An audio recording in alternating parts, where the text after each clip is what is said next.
Adelaide में India जो 2022 में सेमीफाइनल हारी थी, उसके बाद हमने लगातार 12 मैचेस जीते हैं T20I विश्व वर्ल्ड कप में। और इसके अलावा 2024 का जो हमारा अभियान रहा, वो तो बिल्कुल एक भी मैच नहीं आ रहा टीम इंडिया ने उस अभियान में। 2026 का जो हमारा T20I कैंपेन रहा, वहां पर भी हम एक भी मैच नहीं हारे थे। अभी तक शुरू के 4 मैचेस जो ग्रुप स्टेजेस पे खेले गए थे, उसमें मैच नहीं आ रहा था।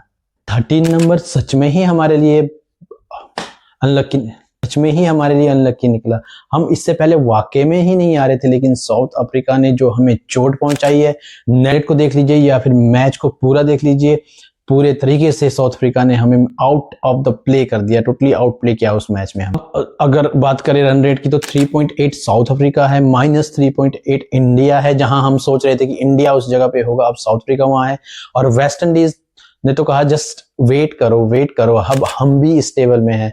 और जो उन्होंने जिम्बाब्वे के खिलाफ बल्लेबाजी की है, जिम्बाब्वे के खिलाफ जिस तरीके का उन्होंने प्रदर्शन किया है, अभी वो पॉइंट के टॉपर बन चुके हैं, +5 में अभी है और वो टॉप कर रहे हैं टेबल का। कहाँ हम इमेजिन कर रहे थे कि वेस्ट इंडीज और जिम्बाब्वे के खिलाफ अपना रन रेट भी सुधार लेंगे और उनको मैच में हरा के वापसी कर लेंगे इस श्रृंखला में और सेमीफाइनल के लिए बिल्कुल कंटेंडर रहेगी। लेकिन अब लगने लग गया है जिस तरीके से वेस्ट इंडीज खेल रही है, वापसी कर रही है, ये 2016 में वेस्ट इंडीज ने किया था। 2016 की वेस्ट इंडीज लग रही है बिल्कुल। के सामने सिनेरियो ये है, अगर उन्होंने वेस्ट इंडीज की बराबरी करनी है तो भारत को अपने मुकाबले 183 रन से जीतने पड़ेंगे अपने बचे हुए दोनों मैचेस, लाइक वेस्ट इंडीज से या फिर जिम्बाब्वे से। इन दोनों में से किसी एक टीम से 183 रन से अपने मुकाबले जीतने पड़ेंगे, तब जाके आप वेस्ट इंडीज के रन रेट की बराबरी करोगे, जो कि T20I में बिल्कुल भी पॉसिबल नहीं हो सकता है। करते हैं कि इंडिया को जिम्बाब्वे के खिलाफ कितने रनों से जीत के अपनी रन रेट को सुधारना होगा। और इसके अलावा वेस्ट इंडीज और जिम्बाब्वे के बीच हुए मैच में इंडिया ने क्या नोट किया, इंडिया ने क्या अपने पास बुलेट पॉइंट्स बनाए होंगे, आने वाले 2 मैचेस में काम आए। क्योंकि अब हमें इन्हीं 2 टीमों के खिलाफ परफॉर्म करना होगा, इन्हीं 2 टीमों के खिलाफ काम करना होगा, जिससे कि इंडिया के सेमीफाइनल में जाने की जो चांसेस है वो फिर से एटलीस्ट अभी इंडिया के हाथ में है चीजें। क्योंकि हालांकि कहीं ना कहीं हम प्रे कर रहे हैं कि साउथ अफ्रीका वेस्ट इंडीज को हरा ले और जिम्बाब्वे को भी हरा ले, यानी अपने दोनों मैचेस जीत जाए और वहीं साथ में इंडिया अपने दोनों मैच जीत जाए। तो विदाउट नो हेजिटेशन देखिए सिनेरियो क्या बन रहा है। पहला सिनेरियो जहां पे इंडिया विदाउट किसी भी डाउट से सेमीफाइनल क्वालिफाई करती है, वो है अगर साउथ अफ्रीका अपने दोनों मैचेस जीत जाता है। उस स्टेज में इंडिया को सिर्फ और सिर्फ अपने दोनों मैचेस जीतने हैं जिम्बाब्वे से। It doesn't irrespective of run rate का वहां पे इंडिया को कोई इतना ज्यादा कोई पैनिक नहीं करेगा, क्योंकि इस ग्रुप में सभी टीमें 2-2 मैच हार चुकी होगी और इंडिया अपने 2 मैच जीत के क्वालिफाई कर जाएगी। लेकिन ठहर जाइए, जिस तरीके की फॉर्म में वेस्ट इंडीज है, आपको वेस्ट इंडीज हमें तो खुद डर लग रहा है कि कहीं वो इंडिया को ना पेल दे। जिस तरीके की फॉर्म में वेस्ट इंडीज चल रही है, इतना इजी नहीं होगा साउथ अफ्रीका को भी और इंडिया को अपने मुकाबले में वेस्ट इंडीज को हराना। चलिए अब बात करते हैं वेस्ट इंडीज और जिम्बाब्वे के हुए मैचेस की। वानखेड़े का ग्राउंड था और West Indies team, Darren Sammy ने कहा था इस टूर्नामेंट के स्टार्ट होने में कि एक बदली हुई टीम है। इससे पहले वेस्ट इंडीज 2 बार मुकाबले जीत चुके हैं, T20I विश्व कप चैंपियन बन चुके हैं। 2012 जो कि श्रीलंका में था, 2016 वो इंडिया में था और 2026 भी इंडिया में ही था। और डैरेन सैमी उस वक्त तो 2 वक्त के कैप्टन थे जब 2012 और 2016 में वेस्ट इंडीज जीता। अब डैरेन सैमी इस टीम के कोच है। जिस तरीके की टीम अभी वेस्ट इंडीज की है, Roman Power, Shefford Rutherford, Romario Shepherd, Jason Holder और इसके अलावा अखिल हुसैन, मोती, बैटिंग इनकी खत्म ही नहीं हो रही। शाय होप, ब्रेंडन किम और इसके अलावा इनके पास जो 3 सीमर्स है, इनके पास 3 स्पिनर्स है जिन्होंने इस वक्त अपने पूरे टूर्नामेंट को कैप्चर किया है। इनके पास इसके अलावा इनके पास शामार जोसेफ के पास एक्स्ट्रा पेस है, मैथ्यू फोर्डे के पास कंट्रोल, होल्डर के पास हाइड है। they have got lots of batter, they have got lot of powerful hitting. So इसीलिए भाइयों इंडिया को बहुत फूक के कदम रखना पड़ेगा, नोट्स बनाने पड़ेंगे। अब बात करते हैं कल के मैच की। जिम्बाब्वे ने टॉस जीत के पहले गेंदबाजी का फैसला किया and I am not thinking this is a good decision. Sri Lanka में वो चेज करते हुए आए हैं, लेकिन इंडिया में आपको वो बड़ी बड़ी बाउंड्री नहीं मिलेगी कि जो श्रीलंका में है। इंडिया में छोटी छोटी बाउंड्री है। अगला मैच ही चेन्नई में खेलेंगे और चेन्नई में बाउंड्रीज अगेन बड़ी है और बैटिंग ट्रैक ही है, लेकिन वहां पे आपको थोड़े कि secure square boundaries Eden garden और वानखेड़े से बड़ी है, लेकिन विकेट पूरी फ्लैट आउट हो चुकी है। वानखेड़े में आपने टॉस जीत के कहा कि हम चेस करेंगे और आप इससे पहले पिछला मुकाबला प्रेमदासा में बहुत बड़ा चेस करके आए थे, लेकिन वेस्ट इंडीज के सामने जोखिम भरा था। वेस्ट इंडीज बैटिंग करने आई, शेफ ब्रेंडन किंग को आपने आउट कर लिया 6 पावर प्ले में 52 पे 2 आप इन द गेम थे, लेकिन शिमरन हेटमर और रोम्बल पावर के अलग ही प्लान थे उस मैच में। उन्होंने हालांकि शिमरन हेटमर को 2 चांस दिए गए और वो 2 चांस पूरे मैच ले डूबा जिम्बाब्वे को। देखिए वो हिट कर रहे थे, वो जिस तरीके की वो हिटिंग उसके बाद शिमरन हेटमायर और रोमन पावल ने की, जिम्बाब्वे को शायद सपने में भी वही याद आ रहा। जिम्बाब्वे के पास भी 3 मीडियम पेसर और पेसर थे, क्योंकि उनके पास ब्लेसिंग मुजरबानी भी थे, ब्रैड एवंस भी थे और स्पिनर्स भी उनके पास थे, सिकंदर रजा भी थे, लेकिन उन्होंने जिस तरीके से धो दिया जिम्बाब्वे को वो बहुत जबरदस्त था। अब शिमरन हेटमायर की अब शिमरन करे उसमें क्या खास बात है, वो अभी नंबर 3 पे खेल रहे हैं, लेकिन अब जो वो मैच्योर इनिंग खेल रहे हैं वो पहले उनकी बल्लेबाजी में नहीं दिखते थे।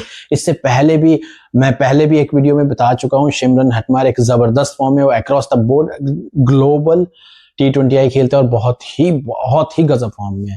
और अगर आप बात करें शिमरन हेटमायर में, ये एक बहुत ही गजब टैलेंट था जब वो इंटरनेशनल क्रिकेट में भी आए थे, लेकिन अब फिर से उनको नंबर 3 पे प्रमोट किया गया है। पहले जब उन्होंने डेब्यू किया 2020 में, तब वो नंबर 3 पे खेलते थे, लेकिन उसके बाद 2025 से रेगुलर वो इस पोजीशन पे खेल रहे हैं। बट अब जो उन्होंने नंबर 3 पे आके और जिस तरीके से उस नंबर 3 पे डोमिनेट कर दिया अपने आप को, डैरेन सैमी ने बस यही आस था डैरेन सैमी का कि शिमरन हेटमायर को डोमिनेट करना होगा इस पोजीशन पे, अगर रहना ही वो कर रहे हैं, डोमिनेट कर रहे हैं वेस्ट इंडीज क्रिकेट में। और शिमरन हेटमायर इस टीम की बहुत बड़ी जान है। इस क्रिकेट जो है वो चारों साइड दुनिया में क्रिकेट खेलते हैं, लेकिन यहाँ पे टुगेदर होके एक पावर बन चुकी है, एक सुपर पावर बन चुकी है और they are enjoying to playing together. इस टीम में जब ये उतर रहे हैं ना, तो ये एक सुपरस्टार्स की टीम नहीं है, ये एक टीम सुपरस्टार बन रही है। इसके अलावा रोमन पॉल का कल के मैच में एक सिक्सर जो लगाया है, oh my God, Ravi Rampaul stadium में थे, वेस्ट इंडीज के पूर्व क्रिकेटर बहुत सारे स्टेडियम में थे, और जिस तरीके से they said oh my God, oh Romy you can do it, Rovman Powell का वो सिक्सर देखने लायक था। जिम्बाब्वे की बॉलिंग की बात की जाए, मुजरबानी बहुत अच्छी गेंदबाजी कर रहे हैं।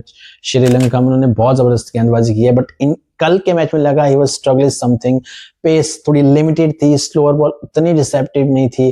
ग्रेम किनर बहुत अच्छे स्पिनर है और सिकंदर रजा के 3 ओवर में 52 रन बनाए वेस्ट इंडीज ने। इंडिया के लिए ये साइन अच्छे है, क्योंकि चेन्नई में आप एकदम बैटिंग पैराडाइज में खेले, अभी तक चेन्नई में जो अभी हमने मैचेस देखे हैं बैटिंग पिच थे। So India needs to play all guns Zimbabwe bowling के सामने।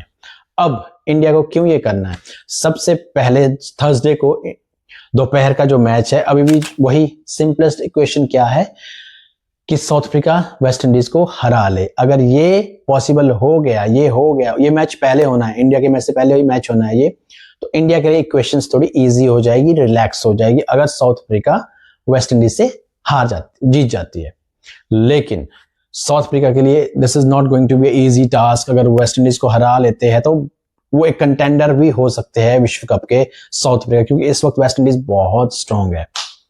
इंडिया को अपने दोनों में जीतने हैं, लेकिन अपनी रन रेट अगर को एटलीस्ट 75 to 80 रन से हराना है, तब जाके वो प्लस में आ जाएगी। यानी कि इससे 75 से ऊपर जितने भी रन से हराए वो प्लस ही है, क्योंकि इंडिया की रन रेट प्लस आ जाएगी। एंड बेस्ट इंडिया के लिए क्या रहेगा कि इंडिया टॉस जीते और चेस करे। अगर टॉस जीत के बॉलिंग ले ली और जिम्बाब्वे 150 रन पे रोक दिया, तो इंडिया को चेस करना है 66 बॉल में, यानी कि 11 ओवर में। अगर जिम्बाब्वे 180 बनाती है तो इंडिया को चेस करना है 70 बॉल में। अगर 200 बनाती है तो इंडिया को चेस करना है 74 बॉल में। सो ये अगर पॉसिबिलिटी हो गई तो जाकर इंडिया प्लस हो जाएगी। But we are not disrespecting here Zimbabwe, क्योंकि जिम्बाब्वे श्रीलंका में जो खेल के आई है वो बहुत टॉप लेवल की गेम उसने ऑस्ट्रेलिया बाहर की है, श्रीलंका बाहर की है, तो Zimbabwe is not easy. Zimbabwe को 150 तक रोकना, इंडिया के बॉलर्स को परफॉर्म करना होगा। जिम्बाब्वे के लिए एक डिसएडवांटेज ये है कि श्रीलंका में मैचेस खेल के आई जहां पर विकेट फ्रेंडली बॉलिंग के लिए ज्यादा था, यहाँ पे इंडियन फ्लैट ट्रैक में खेलेगी और यहाँ पर थोड़ी दिक्कत उनको आने वाली है क्योंकि फ्लैट ट्रैक में बल्लेबाजों का बोलबाला रहता है और इंडिया के पास सुपरस्टार है। सो इस मैच में इंडिया के सभी सुपरस्टार को चलना पड़ेगा। मैं तो कह रहा हूं जिम्बाब्वे को 150 से कम रन से जोगे ताकि रन रेट और पॉजिटिव हो जाए और इंडिया 66 बॉल से भी पहले चेज कर ले, क्योंकि इंडिया को एक्सप्लोजिव खेलना ही होगा। जो गलती वो साउथ अफ्रीका के खिलाफ कर वेस्ट इंडीज को हरा देती है तो इंडिया और वेस्ट इंडीज के बीच में एक क्वार्टर फाइनल होगा virtually for the best. India अभी चेन्नई में अपना प्रैक्टिस सेशन शुरू करने वाली है क्योंकि वो चेन्नई पहुंच चुकी है। अब देखते हैं कल के मैच में कुछ चेंजेस हो सकते हैं। सो विल अपडेट यू, क्या संजू सैमसन खेल रहे हैं, क्या अक्षर पटेल की वापसी होगी। So will definitely update you on this one. और अपनी फुल जान लगा के खेलना पड़ेगा ये मैच क्योंकि जिम्बाब्वे एक तरफ इतना इजीएस्ट नहीं होने वाला है भारत के लिए।